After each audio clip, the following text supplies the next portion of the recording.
Hi everyone, welcome back to another vlog. It's Ramadan vlog 4 and today is a little more special than usual because my brother is joining us for Iftar. So of course that means I'm making a few extra dishes. The first thing I did in the morning was soak whole wheat and some lentils to prepare Haleem.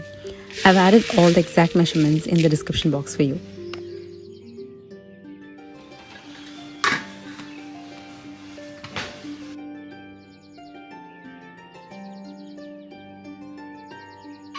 Next, I started preparing something that is almost mandatory in our home during Ramadan, a warm semolina milk. Right after breaking the fast, this is what we all reach for. It's more than just a drink, it's like a ritual for us. There's something so comforting about holding that warm glass after a long day of fasting. My brother too likes it mildly sweet, and I think that's because this is exactly how my mom taught me to make it. We both grew up having it this way, so our taste has never changed. Of course, it's not prepared the same way everywhere. Some people add cardamom powder, some prefer it sweeter, and many even add raisins while tempering. But this is simple, mildly sweet version is my favorite, and now it's the way my family loves it too.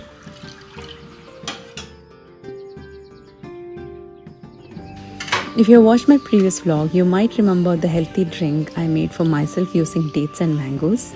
Today's drink is quite similar, but with more fruits and a slightly different texture. I soaked enough dates in milk and microwaved them until they became soft.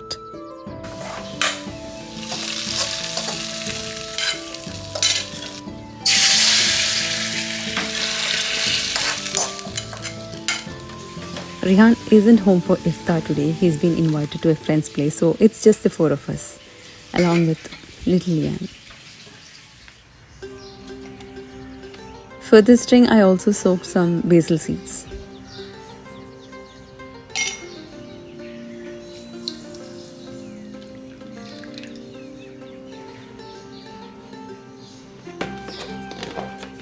All the fruits were chopped and kept ready in the morning by my house help sister. She even chopped the banana for convenience, though it did change color a bit. Along with that, I have mango, apple, and some fresh pomegranate seeds. I couldn't remove the seeds from the dates earlier because they were quite hard. So once they softened in the milk, I removed the seeds and added the dates into the blender with some extra milk.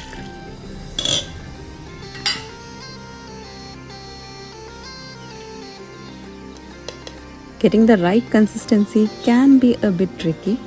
The sweetness comes naturally from the dates, so you can adjust depending on how sweet you prefer it.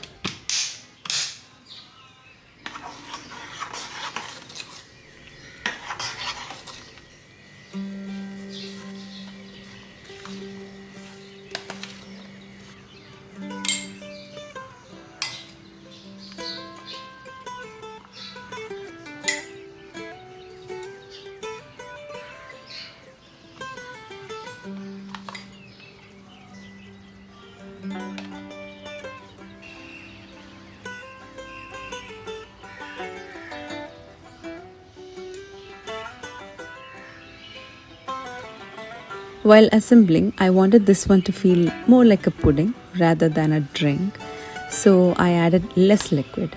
It thickens beautifully as it sits. If you prefer it more like a drink, just use a bigger glass and add more milk or the dates milk.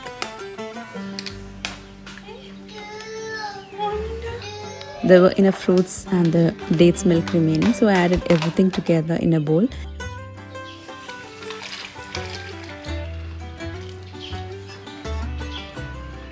And that gives you a lighter, more drinkable version.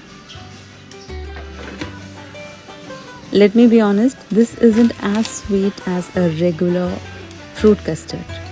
It's naturally sweet, wholesome, and something you can enjoy completely guilt-free. Now everything goes into the fridge and this dish is ready. All that's left is to take it out while setting the iftar table.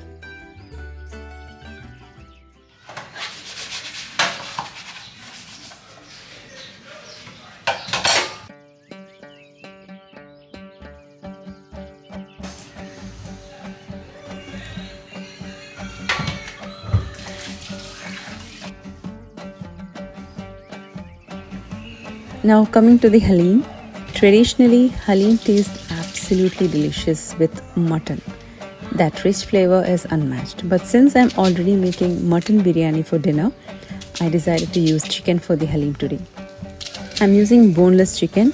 If you use bone-in chicken, it definitely gives more flavor, but I personally find it a bit difficult to remove all the bones later.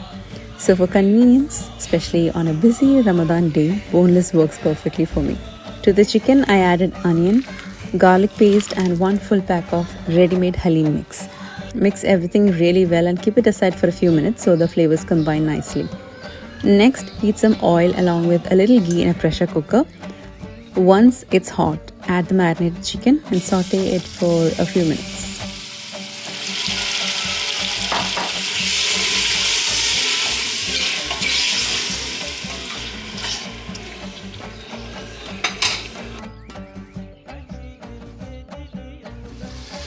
Now add enough hot water followed by the whole wheat and the lentils that were soaking earlier.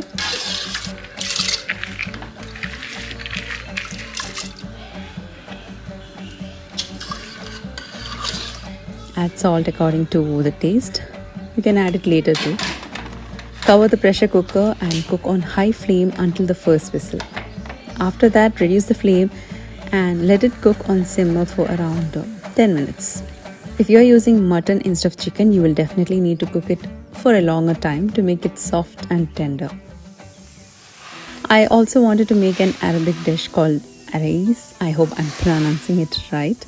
It's usually made with minced meat and traditionally it's lamb or beef, but today I'm making my version with minced chicken. To the chicken mince, I added chopped onions, fresh coriander leaves, salt, paprika, and a little pepper powder. I mixed everything really well. This might not be the most authentic spice mix, but I didn't want to overpower it with too many flavors. For Arayes, you normally use pita bread that can be opened into pockets and then filled with the minced meat inside. Unfortunately, the pita bread I got today just wouldn't open properly. So instead, I spread the chicken mixture directly over the bread and placed it in the air fryer. You can absolutely bake this in the oven or even pan fry it on tawa. It really depends on your convenience and what you prefer. Ramadan cooking is already busy, so anything that makes life easier is always welcome.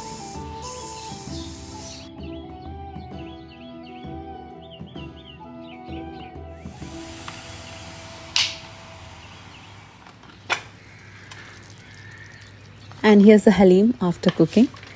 I used a hand blender to mix everything together. Honestly, I shouldn't have blended it too much. Having those little bites of chicken would have been a better one, but I was a bit in a hurry and ended up over blending it. Still, it tasted really good.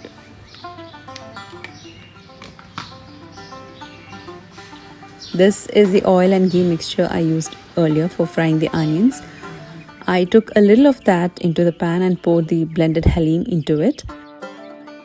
I kept it on low flame for some time, stirring occasionally, just to let the flavors deepen and thicken slightly. Meanwhile, biryani was happening on the other side of the kitchen. In a large pressure cooker, I heated some oil and ghee and sauteed sliced onion until they turned light brown. Then in went the mutton pieces. I use bone-in because the flavor is always better that way.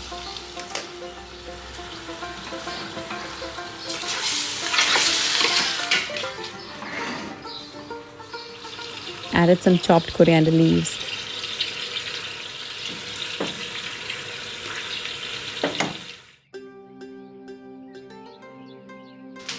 In between all this, my little one started getting cranky because he was hungry. So I quickly made him something and my husband served it. Ramadan kitchens are never calm.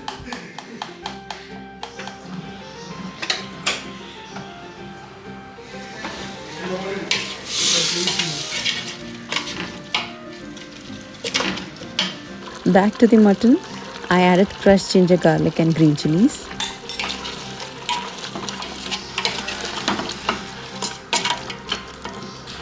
Along with salt and mixed again. Then I pressure cooked it on high flame for one whistle. Then reduce the flame to low and cook for about 15 minutes.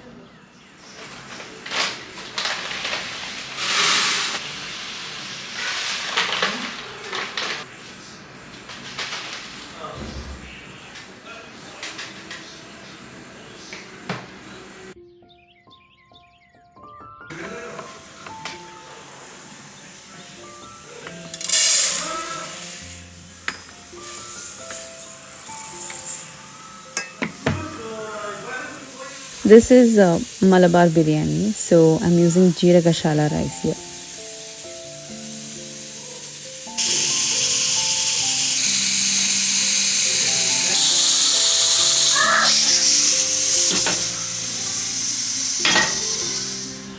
After 15 minutes, I started cooking the rice.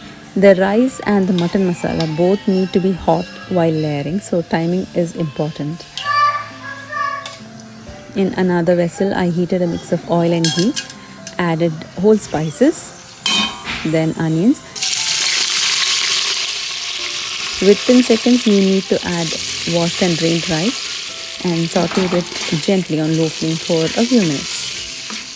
Don't wait for the onion to get soft or fried while making the ghee rice or the rice for the biryani. The ratio I follow is 1:2. For every 1 cup of rice, 2 cups of hot water. I have used 4 cups of rice, so that means 8 cups water. I added chopped carrots, coriander leaves, and a little crushed ginger garlic green chilli mix and salt. Once it started boiling well, I reduced the flame to very low and let it cook until the water evaporated.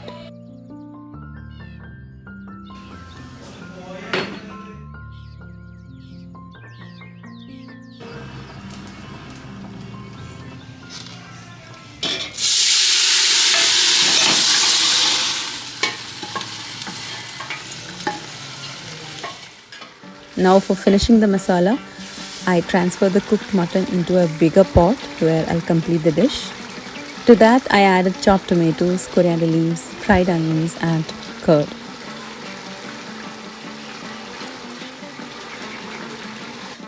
Mix everything really well.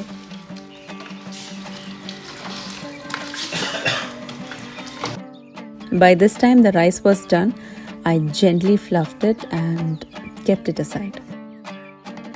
The masala needed a little more time for the liquid to reduce and the mutton to cook completely. Then I added salt, garam masala powder, coriander powder, a little turmeric for color, and finally some vinegar or lemon juice for that slight tang.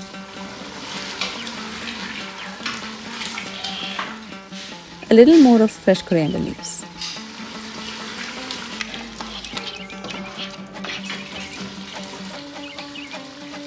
And now that's done. It's time to layer.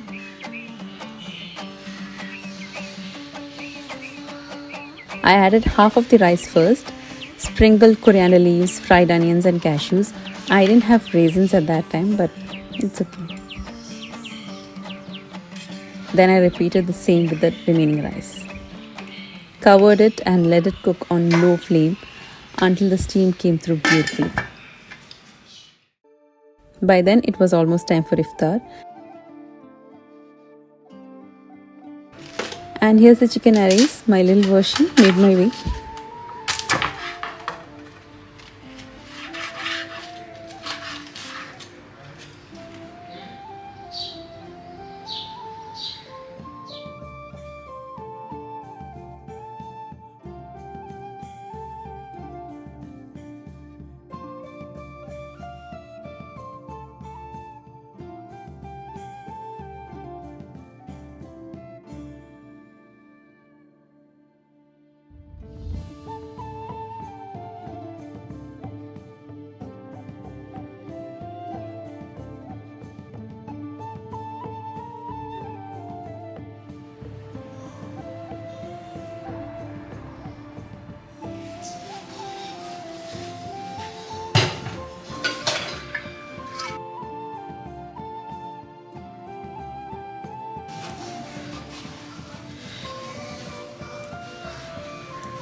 Later that night, we all sat together again for dinner, enjoying this delicious biryani.